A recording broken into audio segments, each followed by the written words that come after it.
This episode of Nuff Said is brought to you by Tweaked Audio. To get awesome headphones, go to tweakedaudio.com and use the coupon code Southgate to get 30% off, free shipping, and a lifetime warranty. Or you can get there through the link on our website, southgatemediagroup.com. This is Luca Perich, and you're listening to the Capes and Lunatics podcast. Recording has started. Hello and welcome once again to Superconnectivity. I'm your host, Charlie, the Professor Esser, and with me as always is the man with the wisdom to launch 1,000 ships. Phil, me, and Perich.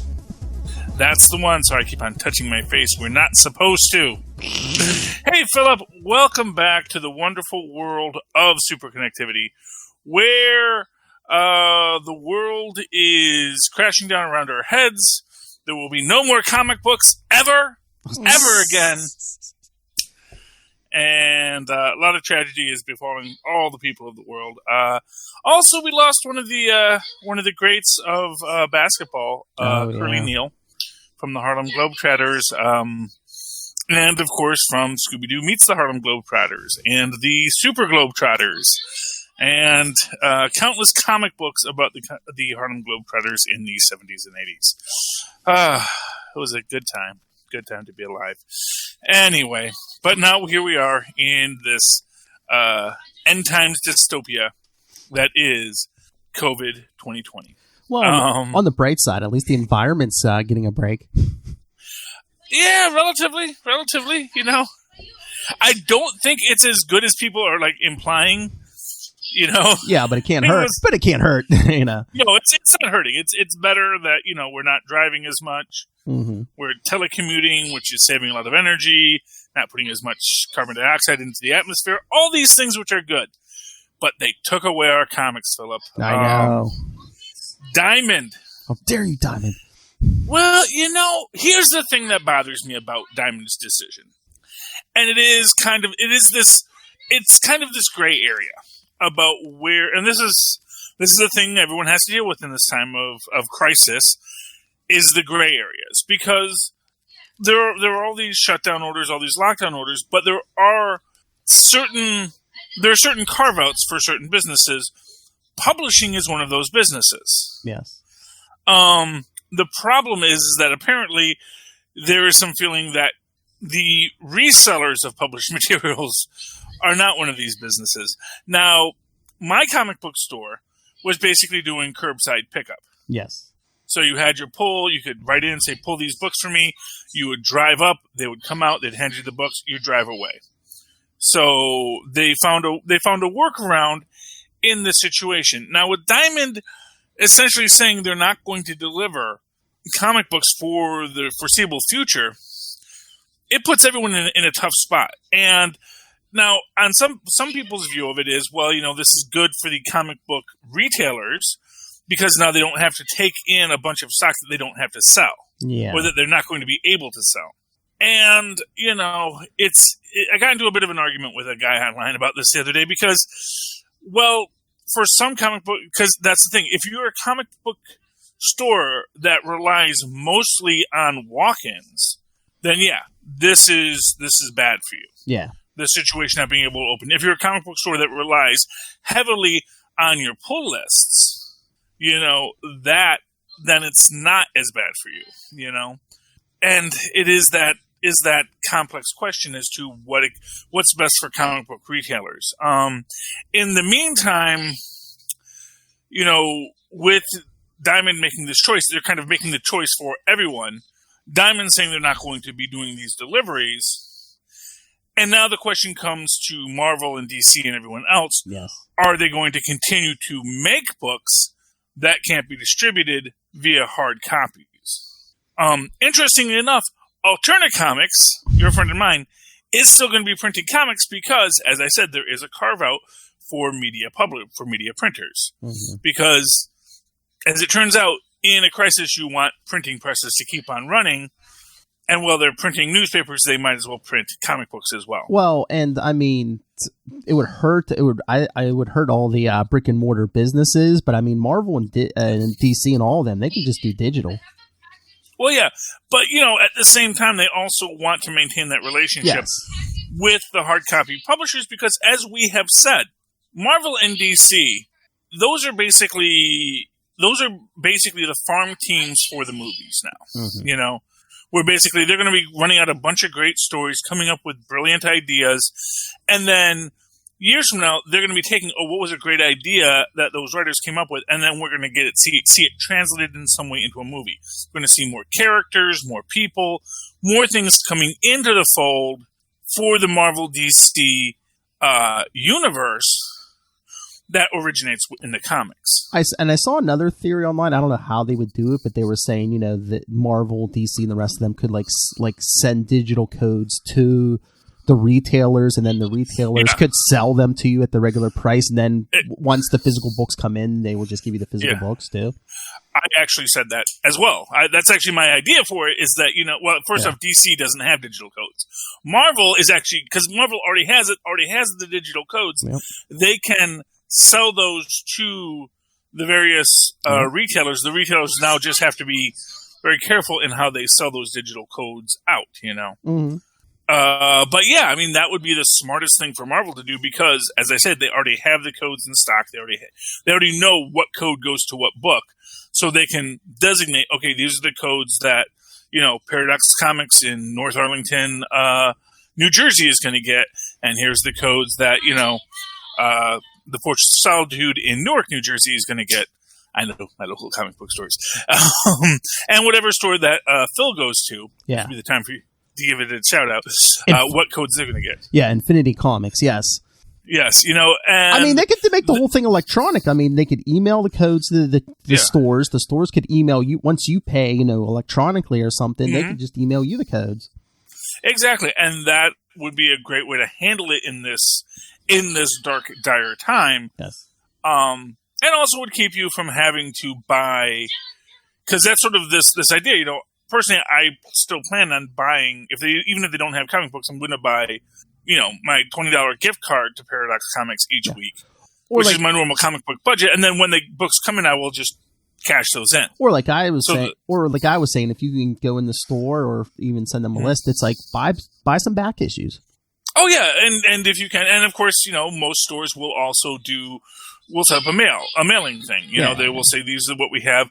I know Paradox is going to be putting stuff up on eBay, and all these stores are going to try to find ways to sell their stuff, sell what they can sell, because they still need the money, Yes. We may have just passed the COVID-19 bill, and there will be benefits for small businesses, but, as with everything, you can't always count on getting the tax credit. You can't always count on an actual small business getting the small business tax credits. There's a lot of, Disney's going to say, we're a small business. American Airlines, well, we're just a little puddle jumper. Although, company, Lilith and I were talking about this last night. I was saying one of the advantages if they don't print, even if they just don't print anything for a while, not digital, not anything. I mean, look at all the delays we've been having on books lately, Marvel and DC. This would give them time to get a buffer going. I mean, get some 2-3 issues completed and all done before they sell another comic. That would be the dream, Philip. Yeah, that way you wouldn't have to have late books for a while. Well, again, like I said, that would be the dream. Yes, Philip. yes. So, I mean, everyone works from home now. They all email their stuff and stuff. I mean, and for what I think I don't know how many physical writers and artists actually go into the office bullpens. Well, I know the editors are there. Yeah, I was going to say. Well, I think a week or two ago, I know at least DC told everyone they'll start working from home. So. Oh yeah. But I mean, in general, what I'm saying is, I think the writers and artists are already doing that. Yeah. I don't think a lot of these guys go out of their house that much, or have to go out of their house. Well, I was going to say, in this day and age, I think some of them don't even live in the same city as the main office. Well, yeah. Well, that's been for years. I mean, John Byrne has always lived up in Canada. He's not coming into this, disease-ridden, backwards hellscape. He knows what side of the bread his poutine's on. So. But that's we've had writers and artists that have been remote from the business central for years. So That's not new, and that's not news. It's good that they should have an option. And when everything goes back to normal someday, hopefully someday things will go back to normal, and hopefully we don't just, try to go back to normal too quickly and then have everything just get worse. That's always the risk. Yes. Flatten the curve, as they say. But anyway, as it stands, yeah, I think there are options that the comic book retailers can do, the comic book companies can do. But I think now a lot of people are planning on what to do once everything comes back to normal. Oh, okay. Tristan wants to show us his controller because he found out his Doom game came with stickers for his controller. Oh. So he has the Doom poster and stickers for his controller. So there we go. Tristan is very excited about the world he lives in. Although he really hates homeschooling. He wants to go back to school. Yeah, so does Luca, yeah. Yeah, well, I tell him I have to record him saying this because as soon as they start going back to school, he's going to be like, "Oh, I don't want to go to school." Well, they like their friends and stuff, Yeah, well, he does miss his friends. And then, one of the biggest problems is most of his other friends have gamer dads. So they already have the play online stuff on their PS4s. But because he doesn't have a gamer dad, he doesn't have that. Why do you have to be an intellectual dad? Well, no, I don't like the talking on the games and the internet. Why do you have to be a pop culture expert, Dad? Any controller with more than one button is one button too many. That's what I have to say. Back in my day, we had B and A. That is it. Oh, fancy B and A. No. We had a stick and a red 2600, man. If you need more than 26 bits, you're just doing the devil's work. I was in line for Pong, son. Yes. Anyways. Oh, but yeah, I mean, finding what they're going to do in this situation is the big question that's facing comic book retailers right now, because they have to do something. They can't just say, well, I guess there's nothing to do. Yes. Although that may wind up what they have to do. And like I said, my biggest worry about what Diamond has decided is that in their making that decision, they're also putting all of their people out of work. Yes. So every truck driver that drives for Diamond, every picker and packer that works the warehouse for Diamond, they're all losing that livelihood. And that's not a problem if Diamond is taking care of them. From what I've heard about Diamond, I don't think that's the case. Yes. And that's sort of where things get a little more complex. But anyway, that is that. The other news that's going around right now, of course, is the suggestion that when it's all said and done, Marvel and DC should celebrate and perhaps arguably even use this downtime right now to put together a big Marvel DC crossover. Yes. And everybody has ideas of what they would do. I know we had some thoughts here. I think that's a perfect time to bring back the Beyonder. Yep. Have the Beyonder peep over into the next universe, and we can get a nice little pulling together. We could do Secret Wars, but with Marvel and DC characters. And this is what I think. Everyone always thinks, oh, let's have Superman fight the Hulk. But, I'd rather see Dr. Doom and Lex Luthor team up. Ooh. I'd rather see how, when you mix these heroes and villains together from these mixed universes, how they align themselves in their normal fashion. So we don't get the heroes fighting the heroes or the villains fighting the villains. We just get heroes and villains sort of merging together or fighting together. Or this is a great time to bring back the Amalgamverse. Yes. Tell us this, the Secret Crisis, when the Monitor Beyond comes and does whatever it is he does. So, Or she does. Oh, but I mean, no, I mean, you can even get some good battles, though. I mean, come on, Tony Stark versus Lex Luthor, come on. Oh yeah, and that would be, or along those same lines, Tony Stark and Lex Luthor team up. Oh, you know, well, that's the thing. What about a Tony Stark and Bruce Wayne team up? Oh yeah. I mean, well, everyone wants to see that, but you know, Bruce is just not in Tony Stark's league. Let's be honest. You know, as they always say, you know, I mean, Bruce may be a ninja, but you know, there's no points for hard work. It's like, you know, it's about results, and you know, Batman needs better armor. But yeah, I mean, the idea of Bruce Wayne and Tony Stark working together would be neat. You know, two geniuses, all that kind of stuff. But again, it's how people approach the world that they're in and what we're going to get next out of it, you know. Mm-hmm. Like I said, I think that would be a great time. Like I said, what would be really interesting is the idea of Marvel and DC team up to save the Amalgamverse. That would be interesting, where we find out the Amalgamverse, which was always kind of rocky to start with, you know. Perhaps you even get that folded universe into it, too, with all the hero amalgams from the Marvel universe, from the half the life in the universe by simply having half of everybody having two people form into one person, you know.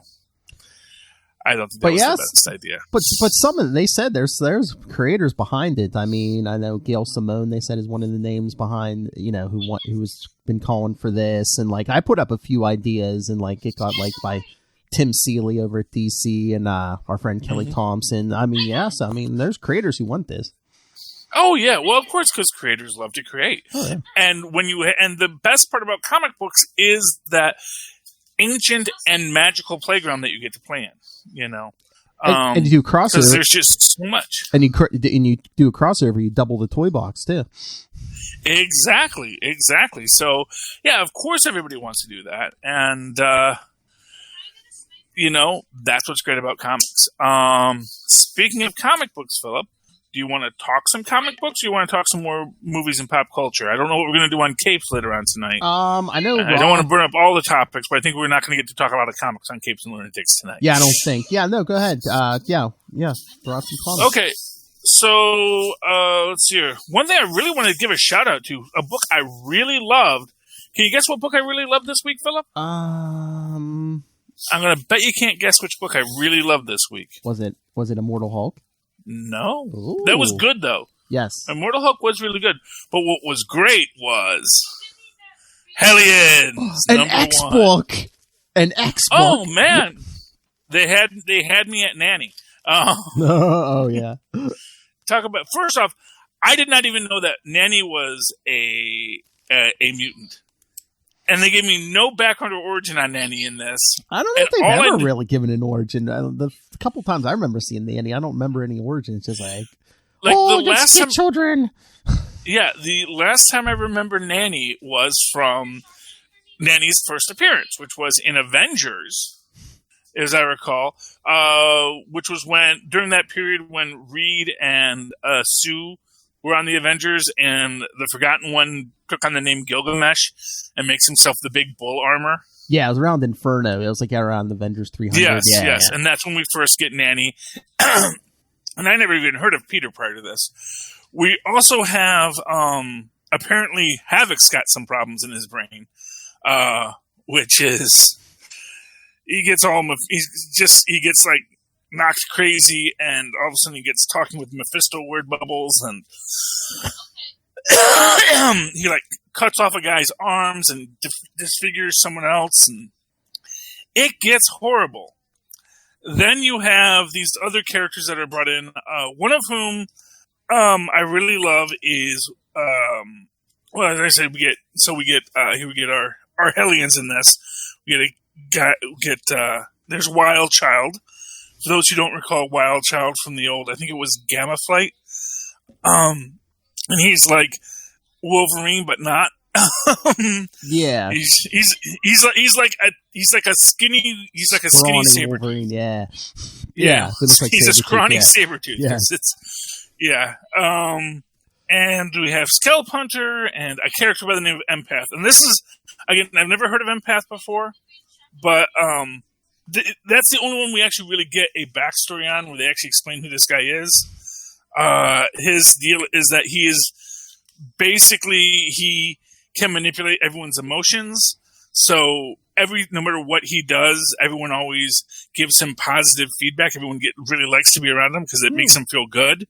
So no matter how cruel and evil he is, everyone rewards him. And so it's like, because his powers came, he's basically just Kilgrave from the Jessica Jones series, where as a child he was given the ability to control everyone, and now he just thinks everything's great, and he doesn't have an understanding that he is hurting people, and that's bad. So he's a sociopath. And then we get, like I said, we get Nanny and Peter, who is called the Orphan Maker and Nanny.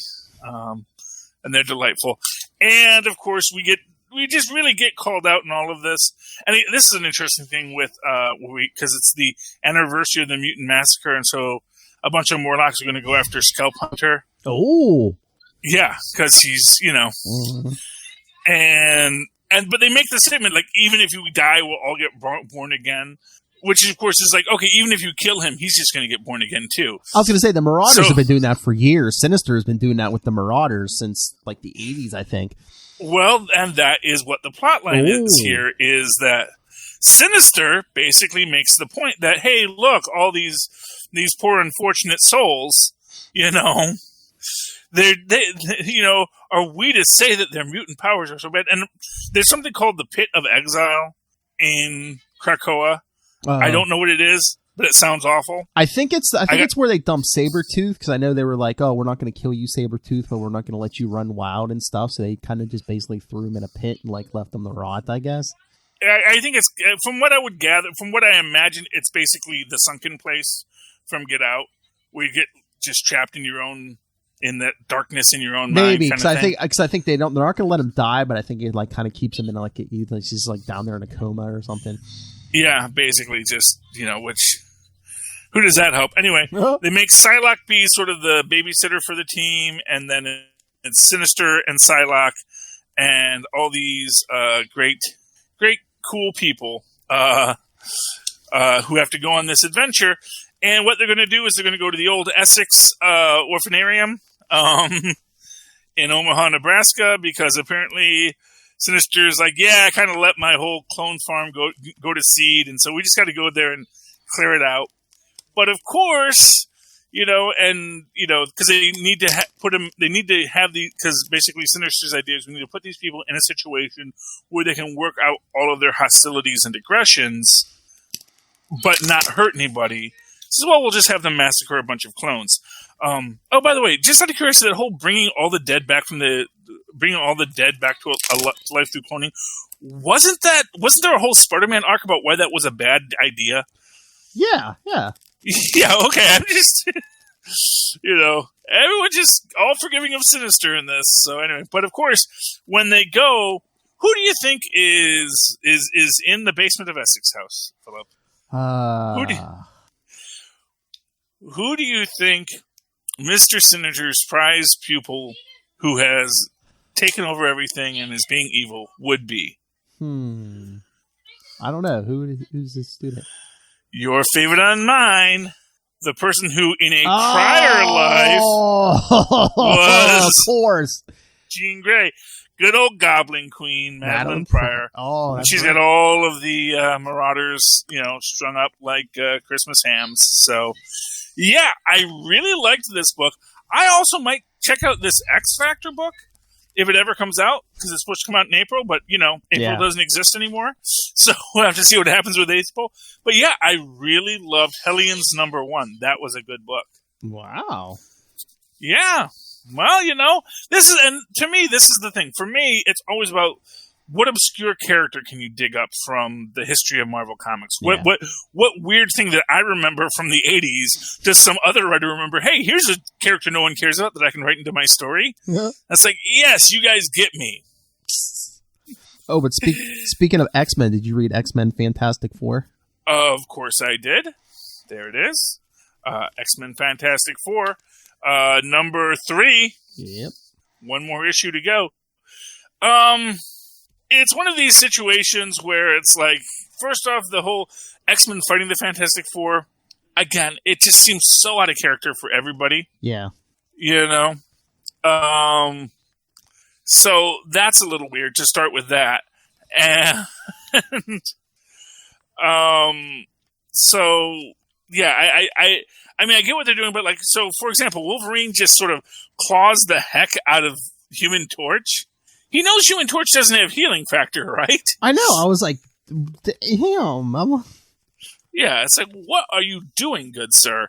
And this is also kind of weird in this thing, because, again, and I think this is just, a mistake by the artist, because clearly in this scene, Emma Frost is taking over Human Torch, but when you see the hand, it's clearly Mr. Fantastic's hand that's reaching out to Sue Storm's helmet. Yeah. Except it's also on fire, so I just think that artist was having a bad day with that panel. It was like, first he thought it was like supposed to be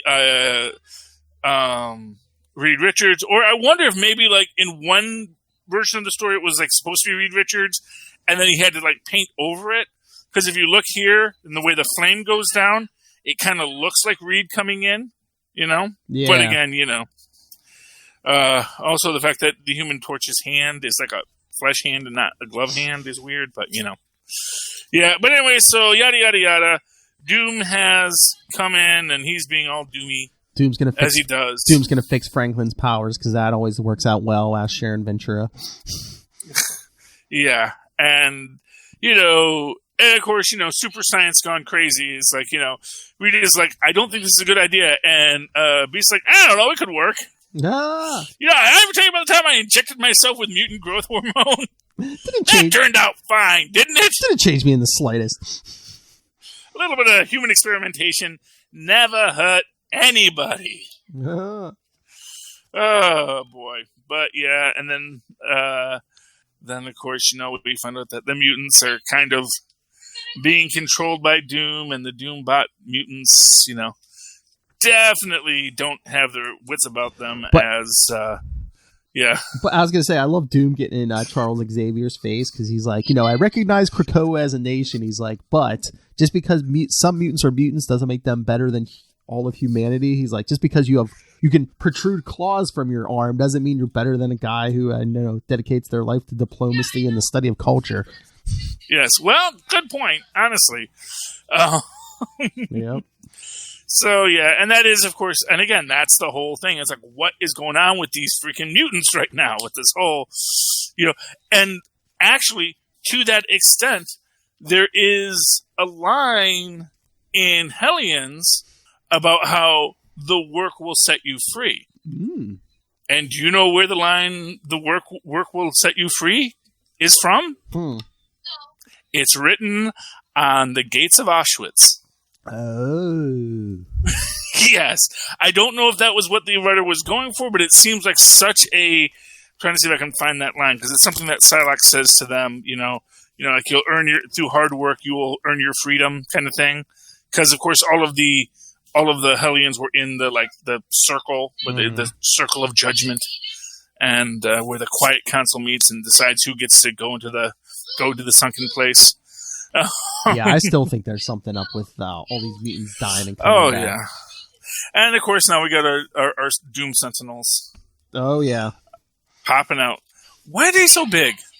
Well, Sentinels are usually big, but I know, but you ever wonder why? Like, what was the... I guess maybe back in the day there was... Well, if it's not Stark technology, they needed the big, bulky devices to carry all the power generators, because, Tony Stark, he had the power amplifier, but he didn't let anyone else have a power amplifier. And I guess if you're sending it after groups of mutants, they can't just, tackle it to the ground or something, it's just... Yeah, I suppose so, but yes. But anyway, so Doom unleashes his Doom Sentinels. Always got to look like him, don't they? Yeah, well, except they don't look like him. They look like his mask. It's like, armor, yeah. Dude, yeah, make a choice. Branding, man. He was the king of branding in Marvel before anyone else. Much. Yeah. It's named the whole city after himself. Doomstadt. Okay. And then, of course, yes, which is not about Iron Man, we learned today. Very disappointing to Tristan when he realized that the song Iron Man isn't about Iron Man. What didn't disappoint me? I was surprised that. Yeah. Because it was in the Iron Man movie and it fits him a bit. Yeah, well, because, he was like sitting there, wait, everything they say about him doesn't make him sound like a good guy. It's like, well, it's not actually supposed to be about Iron Man. It's, Yeah, I believe it's about a guy in an iron lung, if I recall correctly. Yeah. That's the actual. I think there was like a story where it's like supposed to be about a guy coming back who like committed atrocities in Vietnam or something. Yeah, because it's like there's a line in there about he had to kill those he saved, which is a reference to the idea we had to destroy the village to save the village, kind of thing. Mm-hmm. So anyway, but Immortal Hulk. Yes. This was fun. 33, or issue 750, if you will. Yes, because Zemnu is our friend. And so much of this is, with our big secret reveal at the end, which really shouldn't have been that secret of a reveal because we kind of got it in the last issue. Yeah. But we didn't know what that was about. It's like they just like stuck a page in there. Where it's like, and look at that 2-page spread in the beginning. They're kind of calling it out right there too, because oh, really? What in that? Well, I guess the head. Yeah, the head has that leaderific head. Oops, sorry, I spoiled it. No, that's okay. But if you will recall, when the leader first returned, his power to control gamma irradiated beings was first used on Rick Jones. Oh, yeah. If I recall correctly. I believe that's correct, because, of course, that was when we had Rick Jones Hulk, who I was once for Halloween. Oh, no. You could tell it was Rick Jones Hulk because I was wearing brown pants. Okay, Deadpool. I mean, I like that, Rick didn't just suddenly, develop different powers. It's, the leader's behind this somehow. Oh, yeah. But, and I knew something was up just the way that, Worldbreaker Hulk is dealing with base Hulk, with childlike Hulk. Yeah, because, Worldbreaker's kind of like, the custodian now in their head, basically. Yeah, but I get the feeling that's the leader manipulating things. Oh, maybe. Because you can see he's like, when Worldbreaker starts smacking around Devil Hulk, mm-hmm. and other Hulk is like, no, all Hulks are Hulk. Yes. And, we don't hate any of us, Mm-hmm. He's actually being the good guy, and of course, who else is we also see who else is kind of locked away in this. Joe, who has a big mustache in this, which I, of course, appreciate. But when I first see him, I was like, why is Stan Lee in amber? Because they very, very much designed him to look like Stan Lee there, which I appreciate. I really, really appreciate their decision to make Joe Fixit look like Stan Lee. So now that I'm thinking about it, I wonder, was this their natural evolution, or did has Leader been monkeying in Hulk's head and made it so, Joe couldn't assume his physical form?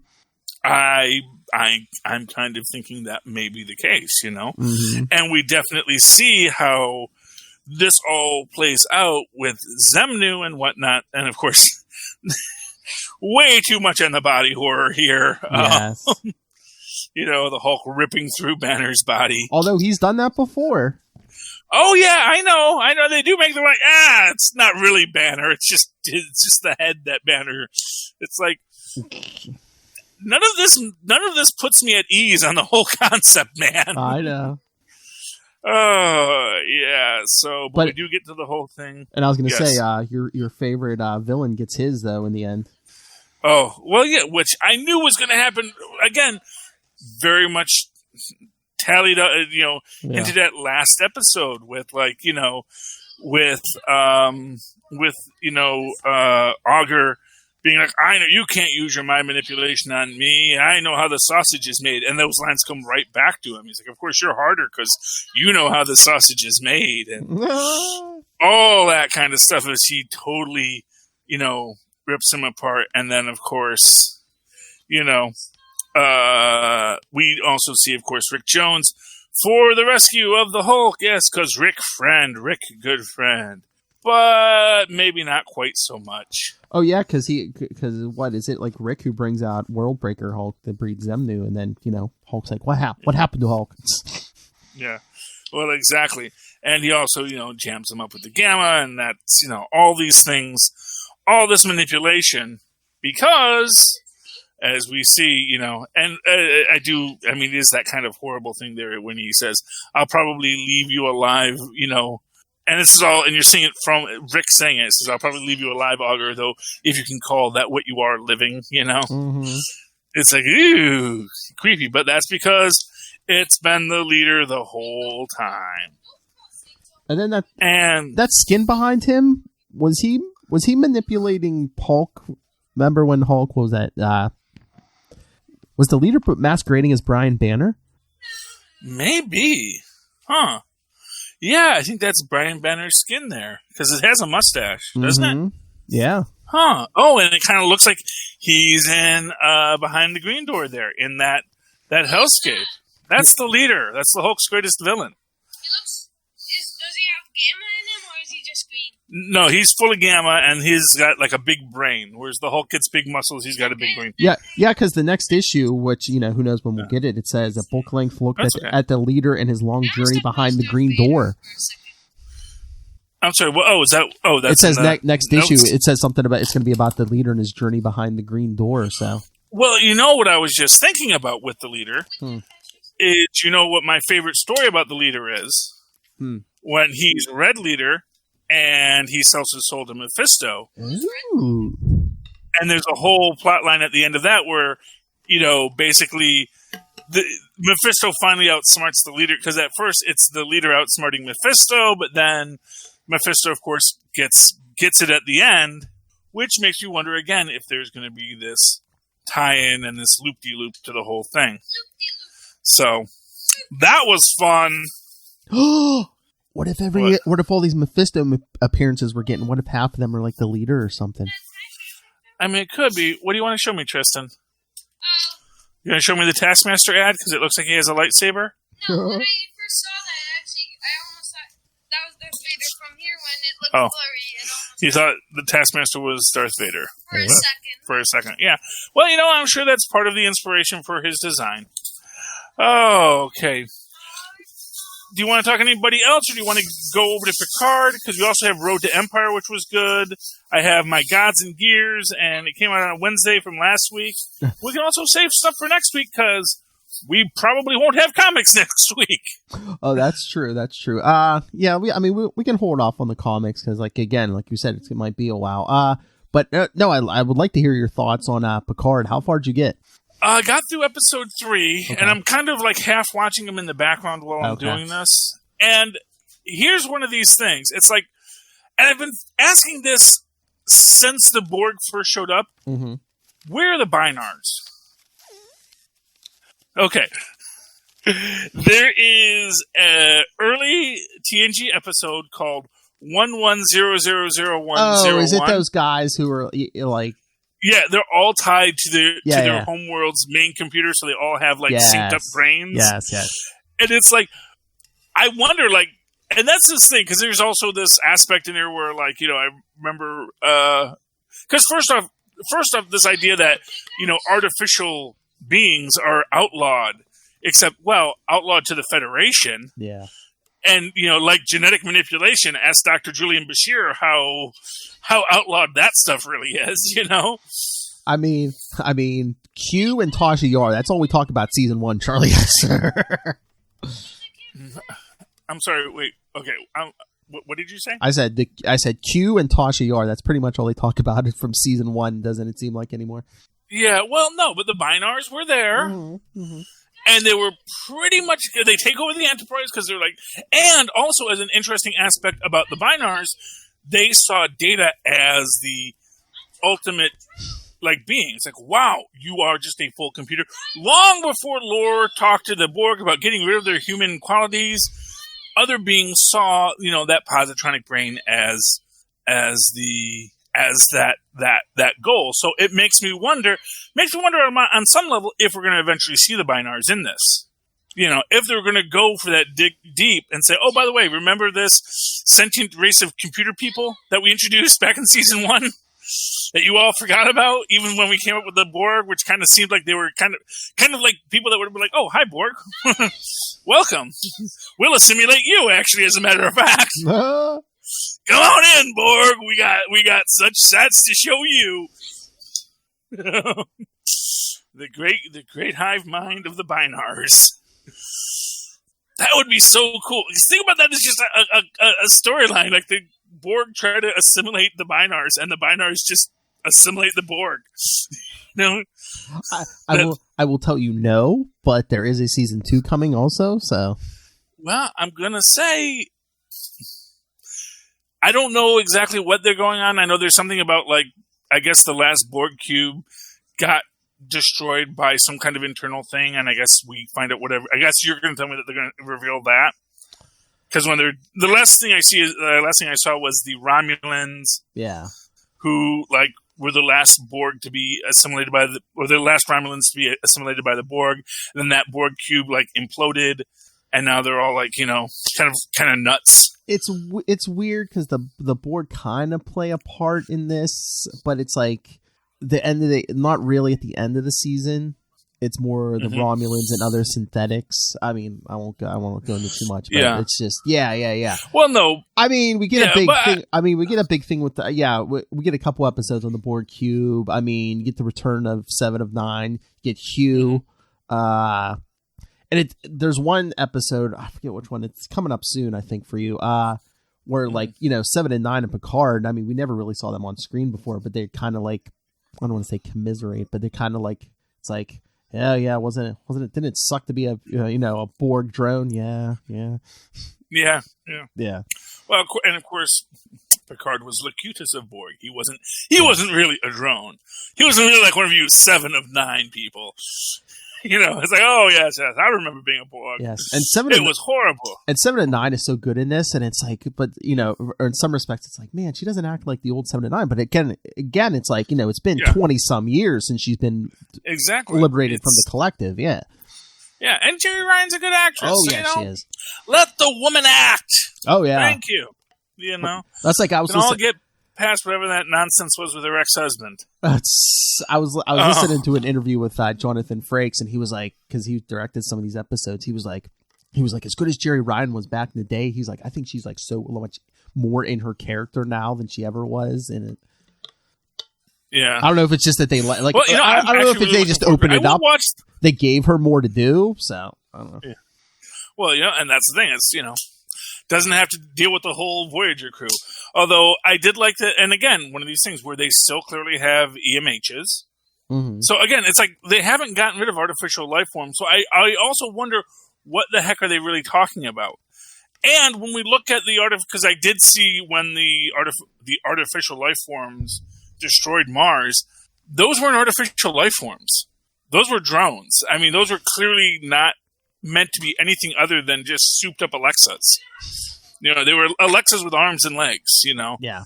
They weren't sentient droids. So clearly, and again, it's one of these things where clearly whatever went wrong with them was somebody tampering with the mainframe. Mm-hmm. Nothing that's it's not the robots went crazy. It's clearly they have some kind of hive mind and someone was manipulating them for some reason.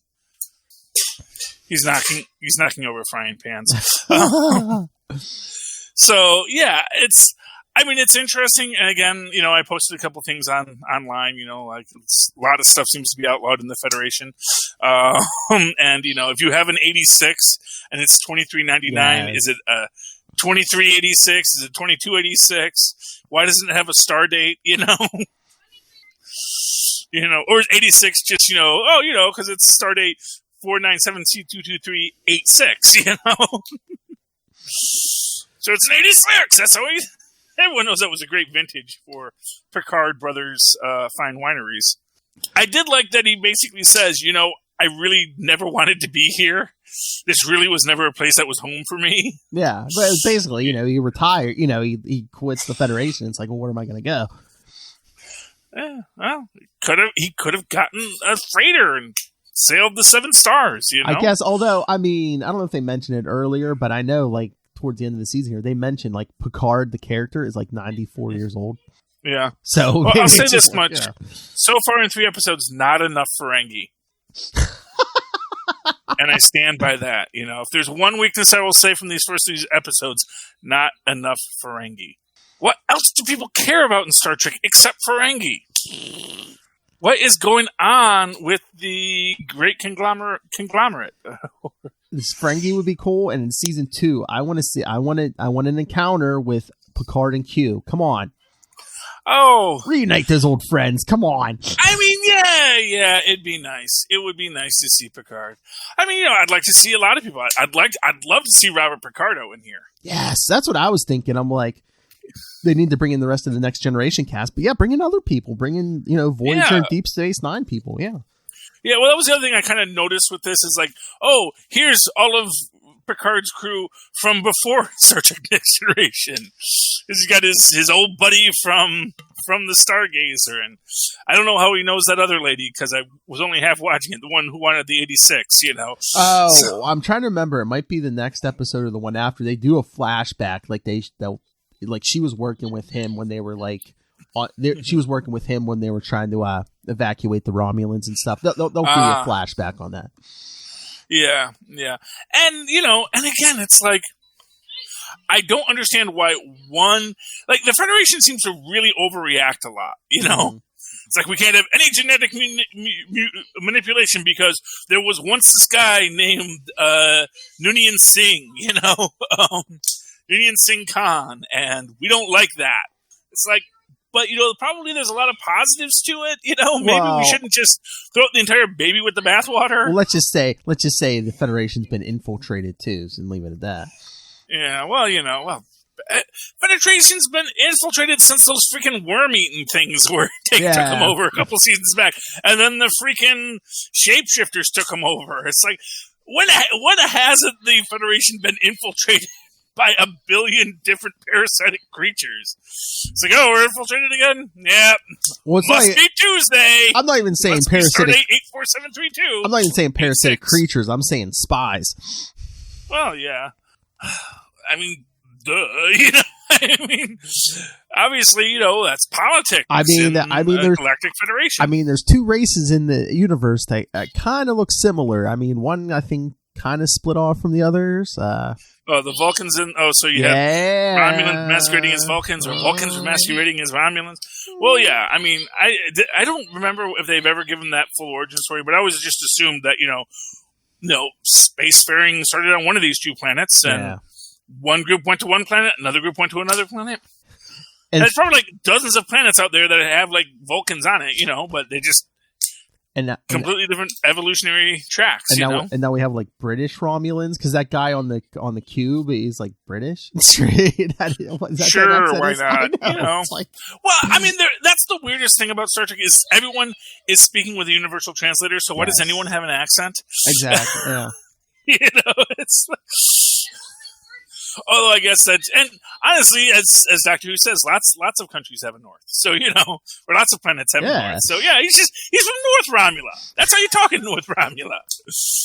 It comes through the Mediterranean, Romulus. Yeah. Hey, welcome to a Romulus, eh? What's the matter with you? You're so illogical, eh? No, I'm sorry. That's from the Mediterranean area of Vulcan. Get out of here. Hey, I'm not for you. You're so illogical. Anyway, yeah, but that's that, you know.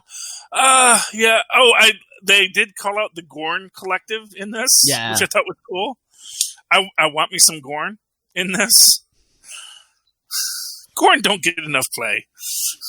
Yeah, they drop a few. I'm trying to remember. I can't remember a lot of them, but yeah, they'll have we seen a Gorn since the original series? I don't know. You know, I mean, because we definitely get like they always are loving to put in an Andorian in this show. I want some Gorns in this, man. Oh, I know. They made the first season of Picard free to stream and stuff. Did they make the Ready Room free too? Because that's like the after show with that Will Wheaton host. Oh, I don't know. I'd have to look for it. And it's not free. It's all of CBS All Access. So is it? If it's on CBS All Access, I have all Oh, of it. Yeah, it's on CBS All Access, yeah.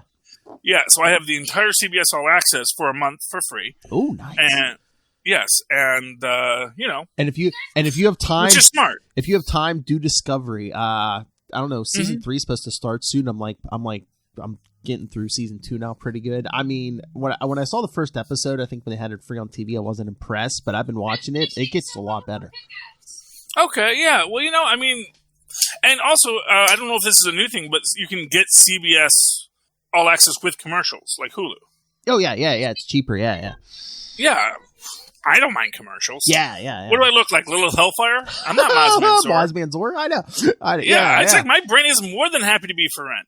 To both gods and governments. Yeah, because every episode I think's around if you do the commercials, it's like around an hour, but then if you do it without, it's only like 40-something. What else have I got to do, Philip? What else have I got to do?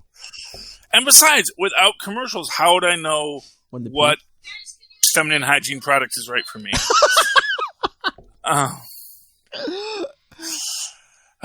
Sometimes I feel not so fresh, Philip. Oh.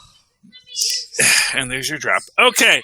Do you want to wrap this up? Because we got a whole other show to do? Yes. So, in the meantime, Philip, if people would like to reach out and touch you, how can they do so? If you want to contact me, you can always email me, nightwingpdp@gmail.com. And on Twitter, I'm at nightwingpdp. And contact Capes and Lunatics, capesandlunatics@gmail.com. The voicemail, 614-382-2737. That's 614-38-CAPES. And support sponsors, Tweaked Audio, Hunt to Killer, Pod Life the Book.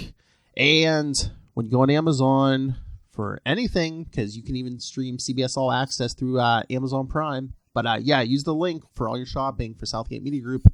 Help support all our shows, because these are not free. All right. And he does that all from memory, kids. You should see him here. He's closing his eyes. He's not reading that off the script. That's right. Yeah, he knows. He's a smart guy. And, of course, if you'd like to write to me in that old-fashioned email way the way our Maz and Paz once did, do so at superconnectivityblog@gmail.com. That's superconnectivityblog, all one word, @gmail.com. Of course, follow me on Twitter as I live tweet Agents of S.H.I.E.L.D., which is coming back. You watch. It'll be here. Me and Maz going to talk about it on Enough Said at Charlie Esser, that's CharlieEsser. Look for the 2 E's in the middle. For quality. Bing! Thank you. Yes, you can have a Jell-O. Can I have a Jell-O? Can I have a Jell-O? Can I have a Jell-O? He knows I'm doing the podcast. He can see me. So you can't say no. Yeah. Oh, he's asking if I could have another one. So, yes. But he can see in the middle. Anyway, that's the show. I just did my outro, so there you go, fella. Scroll up or scroll down or scroll to the left and to the right, because somewhere around here is episode 150 of Capes and Lunatics with special guest star Master Doom. Ah! All hail Master Doom! All hail Master Doom. Yep, he doesn't have any Doom Sentinels that we know of.